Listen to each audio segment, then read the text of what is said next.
إن الحمد لله نحمده ونستعينه ونستغفره ونعوذ بالله من شرور أنفسنا ومن سيئات أعمالنا من يهده الله فلا مضل له ومن يضلل فلا هادي له وأشهد أن لا إله إلا الله وحده لا شريك له وأشهد أن محمدا عبده ورسوله صلى الله عليه وسلم ثم أما بعد السلام عليكم ورحمة الله وبركاته.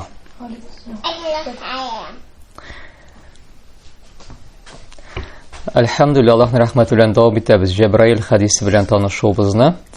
Cebrail ferişte Peygamberimiz yanına sallallahu aleyhi ve sellem kişi kıyafetinde gelip karşına oturup soru veri başladı. Şulay bit. Aymi birinci nerse dedi? Ya Muhammed, akhbirni anil İslam. Ey Muhammed, bana İslam hakkında haber et dedi. Hem Peygamberimiz sallallahu aleyhi ve sellem El-İslamu en teşhede en la ilahe illallah ve enne Muhammeden Resulullah deyip başlayıp jiberdi. Bu İslam'ın 5 bağnasını sanap etti. Hem birinci bağnası buldu bunun Allah'tan başka ibadet kılırga layıklı ilah yok. Hem Muhammed onun ilişkisi deyip şehadet verirge deyirsin deyip başladı. Hem biz uzgan dersimizde la ilahe illallah'ın mağnasını qarab gittik yakınşa. Нәрсе аңлатканын. Һәм бүген без сезнең белән Мухаммад Аллаһның илчесе сүзләренең мәгънәсен карап китербез. Менә моңа бик тә игътибар итәргә тиешбез. Һәм без иншалла сездән сорайчакмын. Сезгә экзамен кебек булачак. Бергә ятларга тиеш булабыз шушы Мухаммад Расулуллаһның шартларын. Менә моңа субханалла бөтенләй игътибар итмәләр кайберләр. Әйтерсең Muhammed ул Аллаһның илчесе, ягъни ашһаду анна Мухаммадар Расулуллаһ дигән сүз булай гына. Теге теш арасына кысылып калган иткесе кебек кенә. Барны ул, юкны ул. Кайберләргә субханалла. Бу гади генә сүзләр түгел. Без шаһадат сүзенең мәгънәсен карап киттек бит. Синең шаһадат, мин шаһадат китерәм дигән ашһаду дигән сүзең мин әйттем генә түгел. Син моны йөрәгең белән ышанырга тиеш моңа. Йөрәгең белән моңа ышанырга тиеш. Аны телең белән әйтергә тиеш, кешеләргә җиткергә тиеш. Шулай бит. Һәм менә бүген дә менә шушы карап китербез. Мухаммад Аллаһның илчесе дигән сүзләрнең мәгънәсен, шартларын һәм шуннан соң аңларбыз. Һәм менә шуннан соң шулай күрербез. Никадәр куркыныч хәлдә. Шулар кемнәр?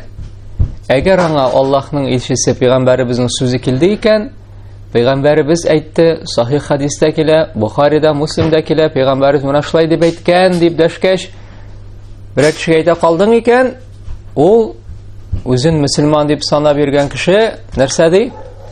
Ну и что? Ди. Субханаллах, шундый сүз ишеткән булды. Пәйгамбәрimiz менә шулай эшләргә кушкан ди. Ну и что?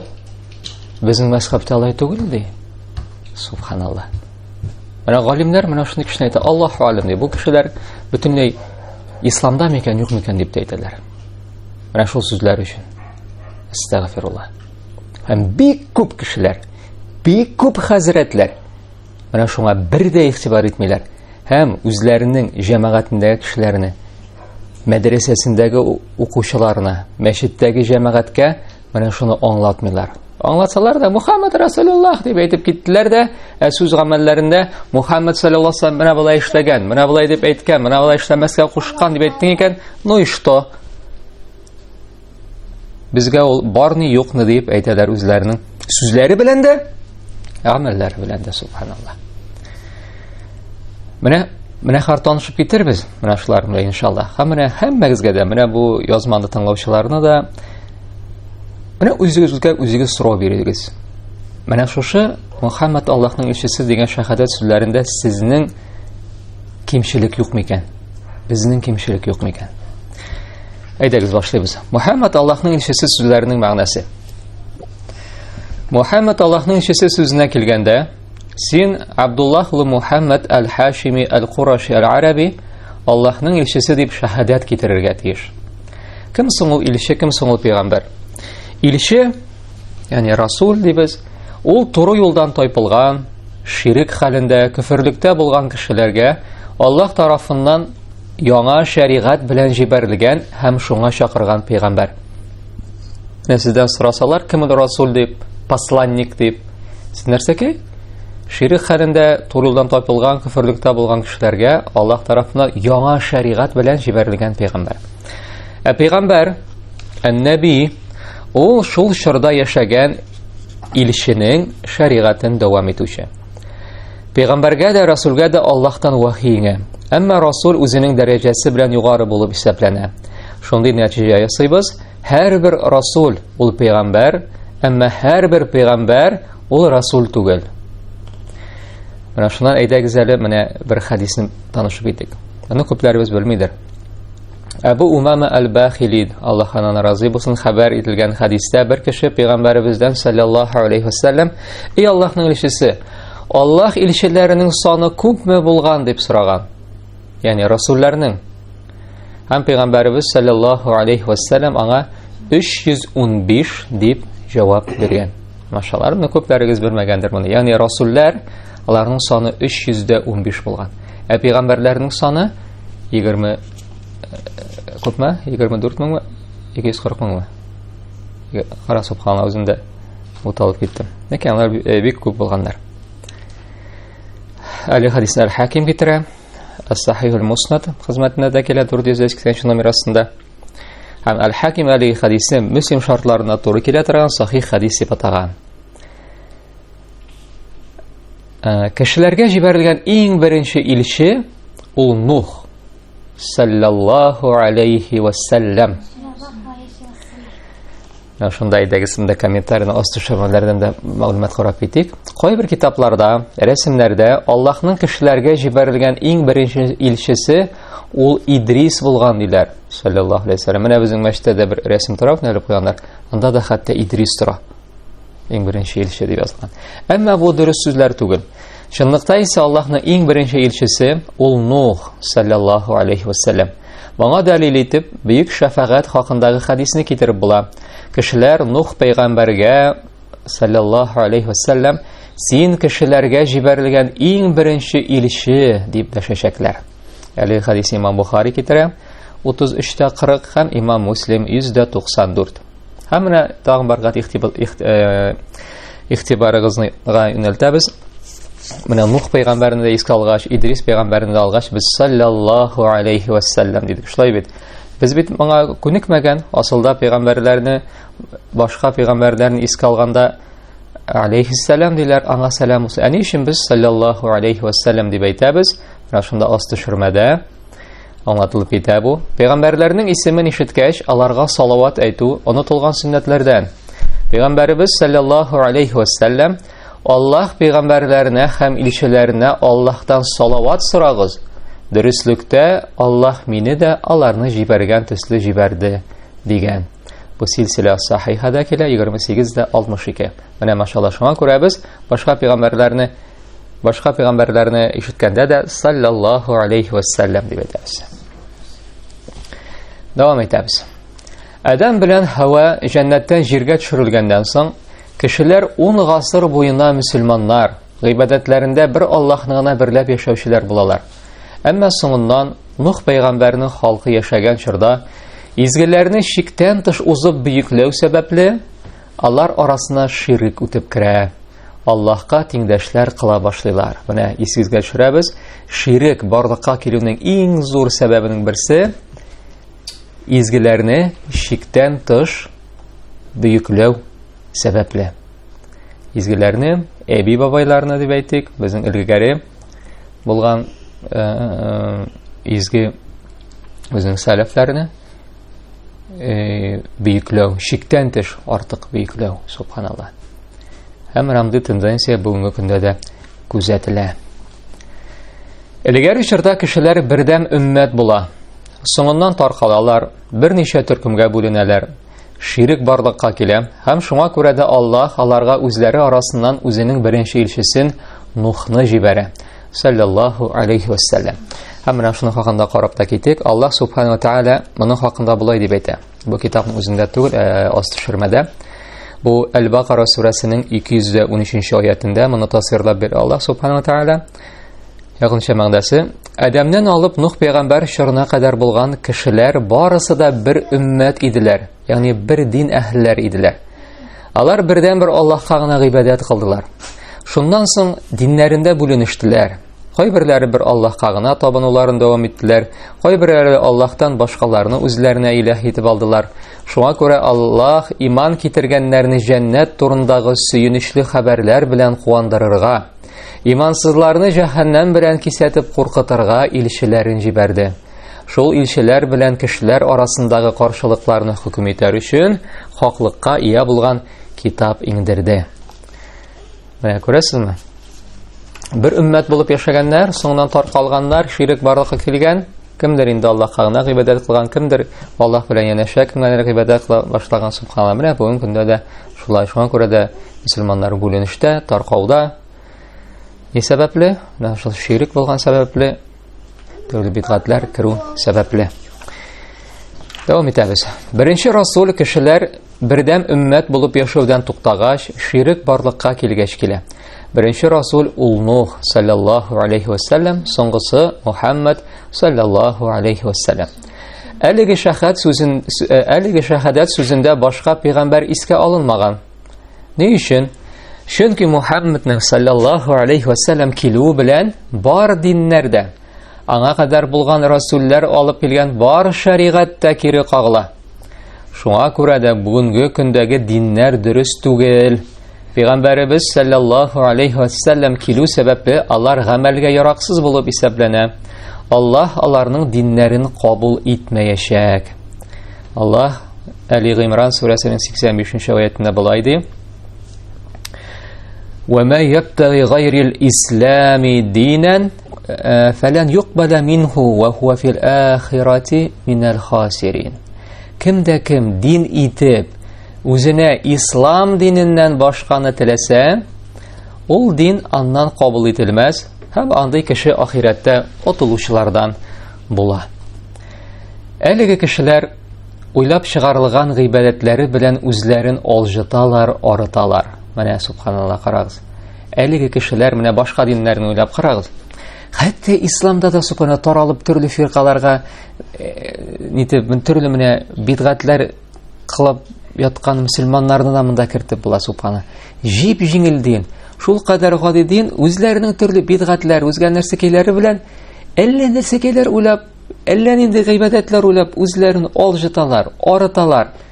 Ахират көнендә исә бу гамәлләрнең барысы да тузан кебек кенә булачак.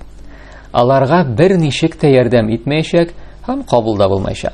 Һәм бу менә бидгат кылучыларга да кагыла, үзләрен мөселман дип атаган. Менә әйдәгез әле. Менә шушы аятка кире кайтыйк әле. Аллаһ Тәгалә нәрсә диде? "Ва ма ябтагhi гайрил ислама динан", кемдә кем дин итеп үзенә ислам динен, ислам диненнән башканы теләсә, ул дин аннан кабул ителмәс һәм андый кеше ахирәттә отылышлардан була ди. Һәм менә ислам дигәч, субханалла, нинди ислам турында күз алдында тотыла? Мәйтләргә табынучыларның исламымы, хариҗитларның, игилларның исламымы, бу Россиядә, бөтен дөньяда тыелган террористическая организация,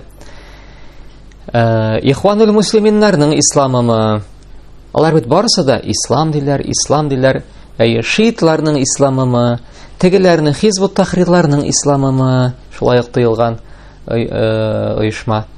Нинди ислам? Югыйсә бөтенесе дә ислам дип әйтә, һәм Аллаһ Тәгалә менә искә төшерегез әле. Нәрсә дип әйтә?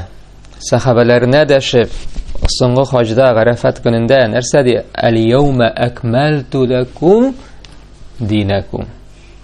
Акмалту лакум кемгә дәшеп? Бүген мин сезнең өчен ислам динен камил итеп бетердем ди. Бүген мин сезнең өчен ди.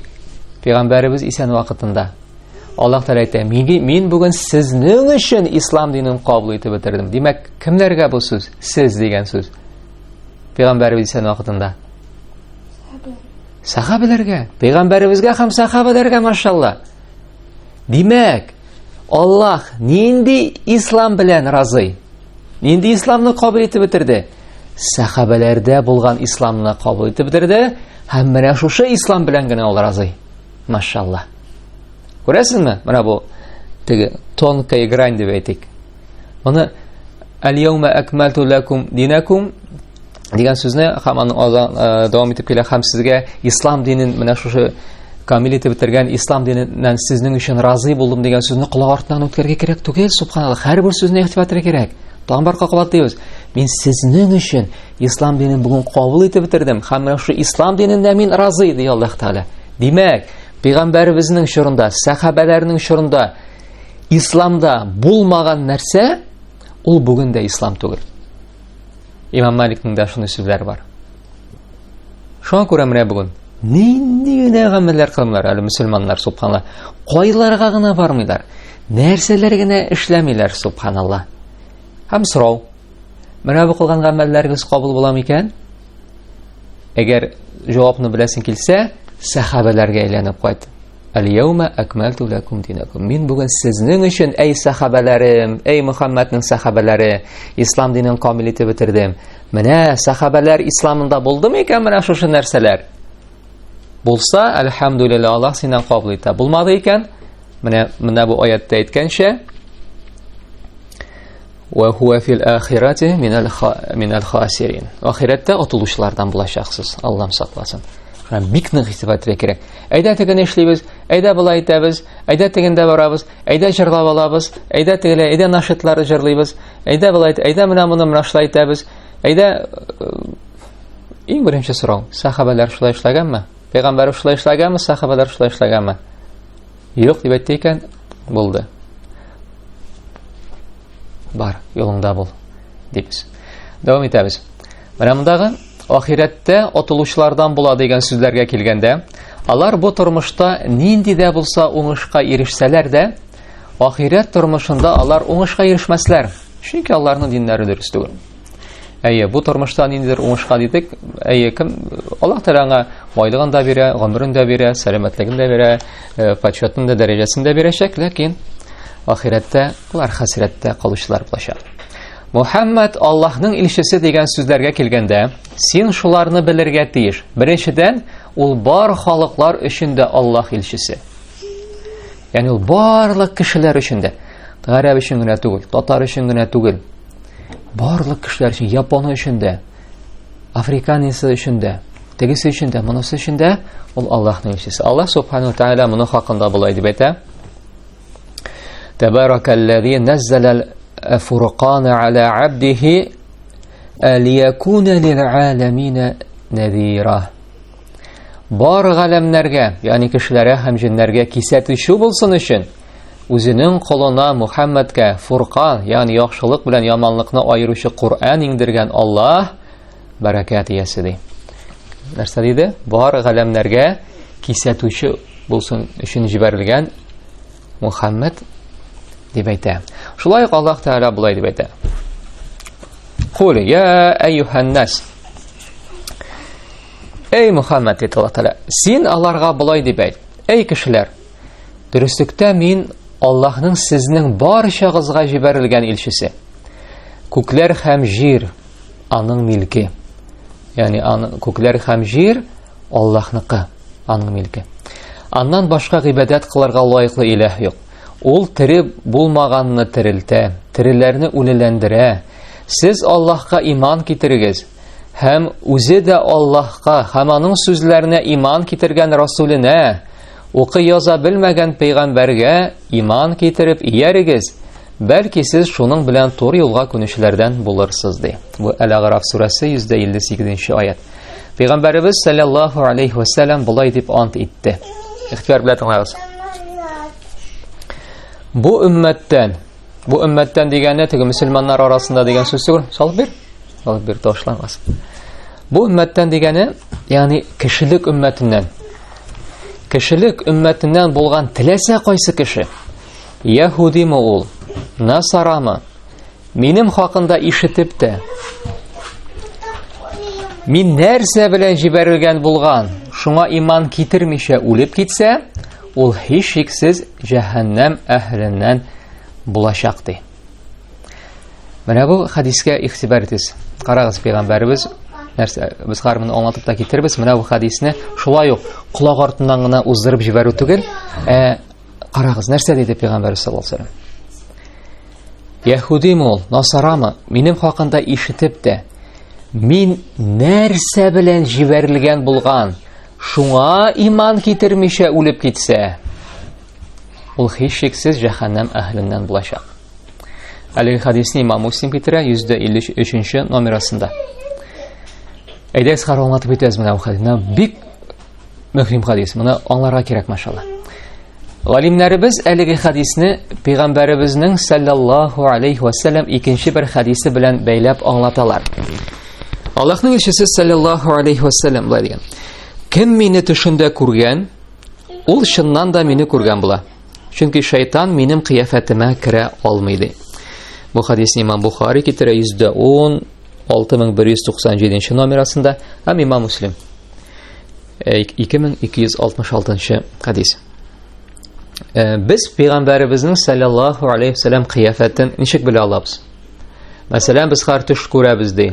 Һәм төштә берәү килә: "Мин Пәйгамбәрегез, мин Мухаммад, Аллаһның илчесе."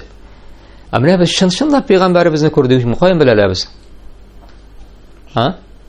Мәсәлән, мин синең Пәйгамбәребезне күргәнем юк. Мәсәлән, син мине күргәнең бар, мин төштә күрсәң, берәү килсә, мин синең әтиң дип, син теләсең, әйе, син чынында минем әтим дип миңа ошаган булса. Пәйгамбәребезне без ничек таныйбыз? Бары тик сахих, ягъни дөрес булган хадислар белән танышып кына белә алабыз. Димәк, хакыйкый булган Аллаһ илчесен саллаллаһу алейхи ва саллям, хакыйкый ислам динен таныйсың килсә, син дин дошманнары, төрле адашкан һәм адаштыручы кешеләр тараткан куштырнаклар эчендә динне түгел, хакыйкый дөрес булган динне өйрәнергә тиеш. Аңладыгызмы? Хакыйкый булган Аллаһ илчесен һәм хакыйкый булган ислам динен таныйсың килсә, син дин дошманнары, төрле адашкан һәм адаштыручы кешеләр тараткан динне түгел, хакыйкый дөрес булган динне өйрәнергә тиеш. Аллаһның илчесе саллаллаһу алейхи ва саллям әдәбенә кирәк бу хадисне игътибар итегез. Минем хакында ишетеп тә, мин нәрсә белән җибәрелгән булган, шуңа иман китермичә үлеп китсә, ул һичшиксез җәһәннәм әһленнән булачак ди. Пәйгамбәребез саллаллаһу алейхи ва саллям аңлатып киткәнчә, җәһәннәмгә эләкмәс өчен ул саллаллаһу алейхи ва саллям нәрсә белән җибәрелгән булган, шуңа иман китерергә кирәк икәнен аңладык. Аллаһның илчесе саллаллаһу алейхи ва саллям нәрсә белән җибәреләсең? Коръән һәм сөннәт белән. Димәк, кешеләргә Пәйгамбәребез саллаллаһу алейхи ва саллям алып килгән Коръән һәм сөннәт аңлатылырга тиеш, машалла. Бүгенге көндә төрле масса күләм мәгълүмат чараларыннан, интернет шелтәрләреннән, сектантлардан Аллаһның илчесе саллаллаһу алейхи ва саллям алып килгән Коръән һәм сөннәт аңлатыламы соң? Юк, әлбәттә. Шулай булгач, ислам динен кан кую дине, мөселманнарны иң кабахат кешеләр дип күз аллаган халыкның Пәйгамбәребез саллаллаһу алейхи ва саллям алып килгән Коръән һәм сөннәткә иман китерү бик шикле. Шуңа нигезләнеп, кайбер гыйлем ияләренең фикере буенча, хакыйкый ислам хакында ишетмәгән кешеләрнең Аллаһ каршында аклануга сәбәпләре булачак. Аллаһу а'лам. Менә бу Шейх Әл-Әлбаниның фикере, хәзер менә шу фикерне дә без карап китәбез иншалла. Нәрсәгә дәлилләнә Шейх Әл-Әлбани? Аңладыгызмы нәрсә хакында сүз булды? Тагын бер кат, моны аңларга кирәк. Моны бәлки мен теге укып кына чыгып китеп, каршыгызга китап булмаганда әле моны башыгызга барып җитмәгәндер. Карагыз, тагын бер кабатлыйбыз. Пәйгамбәрбез әйтте саллаллаһу алейхи ва саллям, минем хакында ишетеп тә, мин нәрсә белән җибәрелгән булган? Менә мин нәрсә белән җибәрелгән булган, шуңа иман китермичә үлеп китсә, һичшиксез ул җәһәннәм әһленнән булачак. Димәк, бары тик Пәйгамбәребез алып килгән нәрсәгә генә иман китерергә кирәк икән. Әгәр дә, мәсәлән, кемдер ислам динен кабул итәм диде, ихлас күңелдән килде инде бу кайдадыр, кемдер белән танышты, бер сакаллы кеше белән. Һәм теге кеше субханалла бер адашкан кеше булды, моны адаштырды. Менә тегеләй, менә булай дип төрле бидгатьләр кыла башлады, фәлән нитә башлады, тагын тегеләй, тагын булай дип, бу инде мискин моны теге хакыйкый ислам дип аңлады бит инде. Менә бу кеше үлә калса, үлеп китте ди. Һәм бу бидгатьләр ниләр кылып яткан булса да, мәсәлән, моның мөмкинчелеге булмаган ди, гыйлем алырга тегесе монысы. Бу кеше әле акланачак. Аклануга моның сәбәбе булачак. Бу Аллаһ каршына әйтергә мөмкин. Эй Аллаһ Тәгалә, мин ышандым менә бу кешегә. Ул мине алдады, тегеләй булай итте. Мин пәйгамбәрбез җибәргән ислам динендә булмаганмын икән бит дип әйтергә мөмкин. Һәм шулай кафир кешеләр. Кафир кешеләр, мәсәлән, христианнар, иудейлар, безнең күршедәге, мәсәлән, урыслар, христианнар, ни өчен алар ислам динен кабул итә алмый? Эшеңдәге, мәсәлән, мәктәптәге, ни өчен алар ислам динен кабул итмиләр? Чөнки алар телевизордан, интернеттан күреп, нәрсә дип беләләр ислам хакында? Бу секта дип, террористлар оясы дип, иң кабахәт кешеләр дип. Шуңа күрә алар ислам белән сугышалар, субханалла. Шуңа күрә ислам белән сугышалар. Дибер шатыр. Аңламыйлар да үзләренең нәрсә әйткәннәрен. Шуңа күрә менә булар үлеп китәләр икән, ислам динен кабул итмичә. Аллаһу алам. Аллаһ каршында аклануга сәбәпләре бар ди. Әйдәгез, менә шул хадисны карап китик. Шундый хадис килә. Кыямәт көнендә 4 төр кеше Аллаһ каршында аклана башлар. Берни дә ишетмәгән саңгырау, ахмак, картайып бирешеп беткән кеше һәм пәйгамбәрләр булмаган, дәгъват аңа килеп ирешмәгән чорда үлгән кеше. Саңгырау кешегә килгәндә ул: "Эй Раббым, ислам дине килде, әмма мин берни дә ишетмәдем", дип әйтер. Ахмак кеше: "Эй Раббым, ислам дине килгәндә, ахмак булганга күрә мин берни дә аңламадым. Бала-чагалар миңа тизәк аталар иде", дип әйтер. Ягъни тегеннән мәсхәрәләп, тегене хикикаха килеп уйнаганнар инде балалар. Картайып беткән кешегә килгәндә ул: "Эй Раббым, ислам килде, ләкин картайып бетерешкән булганга күрә мин берни дә аңламадым", дип әйтер. Пәйгамбәрләр дәгъваты барып ирешмәгән кешегә килгәндә, пәйгамбәрләр дәгъваты барып ирешмәгән кешегә килгәндә, ассызыклыйбыз, пәйгамбәрләр дәгъваты, нәкъ менә пәйгамбәребез алып килгән ислам барып ирешмәгән кешегә килгәндә ул: "Эй Раббым, миңа синең илчең килмәде", дип әйтер. Шушы хәлләрдән соң бу кешеләрдән шундый килешү алыныр. Аларга Аллаһтан илче җибәреләчәк. Алар аңа буйсынырга тиеш булалар һәм шушы илче аларга утка керергә әмер итәчәк. Кем шунда керәчәк? Ул аңа җиләслек һәм кутылу булыр. Кем анда керми, аны шунда, ягъни утка атачаклар. Бу Сахих аль-Җами ас-Сагирда килә 881, Силсилә ас-Сахиха 1434 номер астында килә. Менә аңладыгызмы, машалла? Менә теге кеше нәрсә дип әйтер соңгысы? Миңа пәйгамбәрләрнең дәгъваты килеп җитмәде дип. Менә бүгенге көндә дә хакыйкый рәвештә бөтен дөнья, менә безнең Татарстан халкына гына булсын, менә безнең шәһәребездәге халыкка гына булсын, хакыйкый пәйгамбәребезнең дәгъваты барып ирешәме соң? Юк.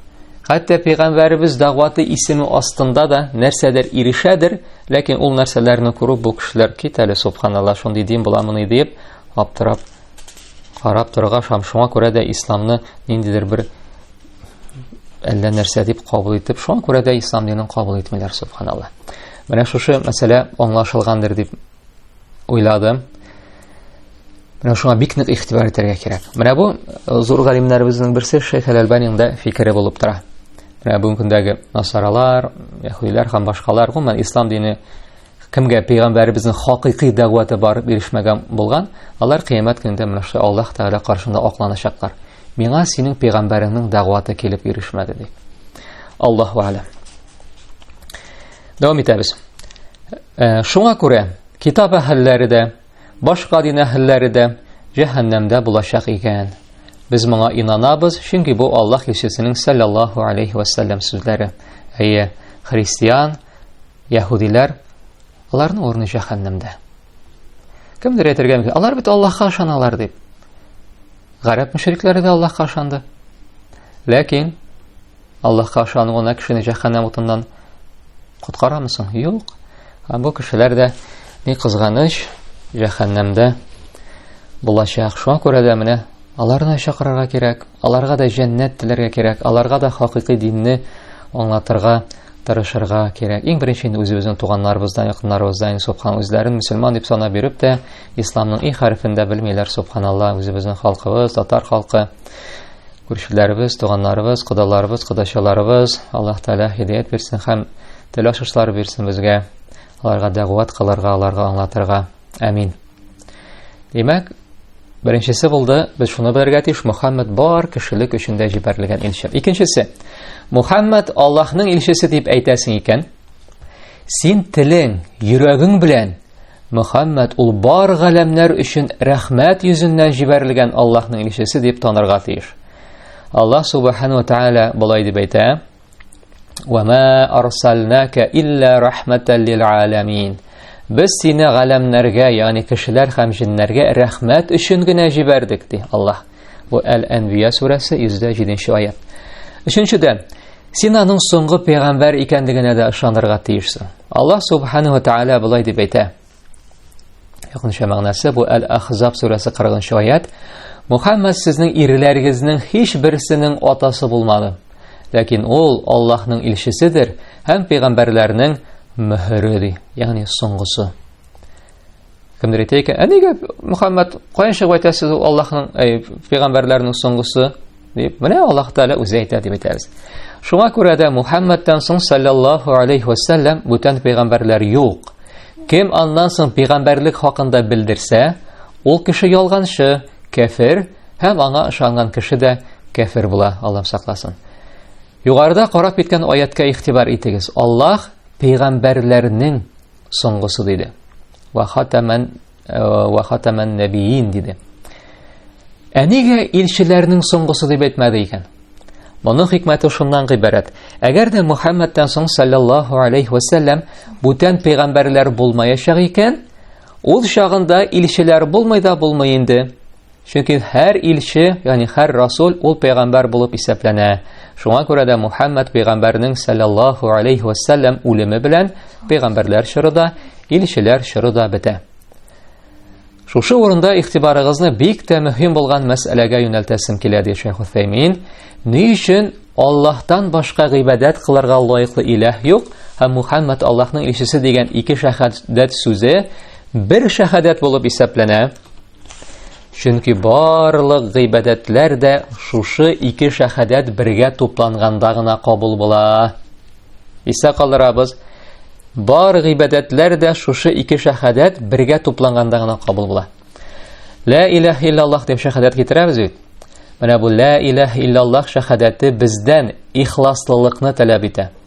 Ягъни бер Аллаһка гына гыйбадәт кылу, гыйбадәтләребездә аны гына берләү, бар гамәлләрне дә аның өчен генә башкару. Ягъни показухасыз, риясыз, бер Аллаһ Тәгалә өчен генә дип генә.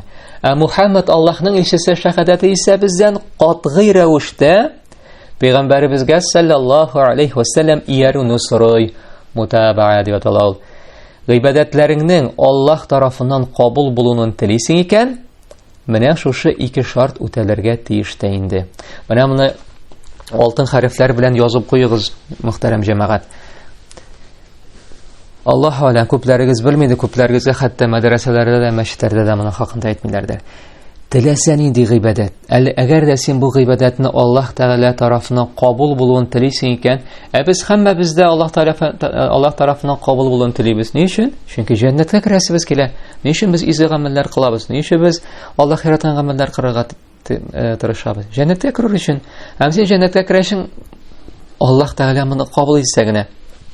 Һәм кайчан Аллаһ Тәгалә кабул итә синең гыйбадәт? Беренчесе, ул ихластан Аллаһ өчен булырга тиеш. Ягъни бернинди ширк кыстырмыйча, рияда кыстырмыйча, рияда кеше ширк. Һәм икенчесе, катгый рәвештә пәйгамбәребезнең саллаллаһу алейхи ва саллям сөннәте буенча. Мәсәлән, син ихлас күңелдән Аллаһны яратып сөеп, Аллаһ ризалыгы өчен генә дип ниндидер гамәлне эшләргә мөмкинсең, мисал өчен. Менә җылый машалла, эй Аллаһ Тәгалә разый булсын инде дип, шулай тырышасың, ниттәсең, теге эй җылый субханалла, өметләнеп. Беренче шарт үтәлде. Әйе, ихластан син моны эшләдең. Әмма пәйгамбәребезнең сөннәте буенча эшләмәдең. Мисал өчен, мәүлид. Ихластан Аллаһ ризалыгы өчен генә. Җылый малай, машалла, бәлешләр пешерә бу. Менә бүген мәүлид үттереп уздырабыз, чәй эчәбез. Җылый, эй Аллаһ кабул итсен ди. Аллаһ кабул разый булсын ди. барып шунда әзрәк җырлап утыралар, нашитлар итәләр, анда теге салаватлар итәләр, меңәр мәртәбә, йөзәр мәртәбә. Пух и прах. Аллаһ кабул итмәй. Ни өчен? Беренче шартны үтәдең, ихлас Аллаһ өчен булды, ә икенче шарт үтәлмәде. Пәйгамбәребезнең сөннәте буенча булмады. Бу бер мисал гына. Һәм актуаль мисал, субханаллах. Бик күп әбиләр, апалар, мәчетләргә, мәдрәсәләргә йөрүчеләр менә шулай әйтәләр инде.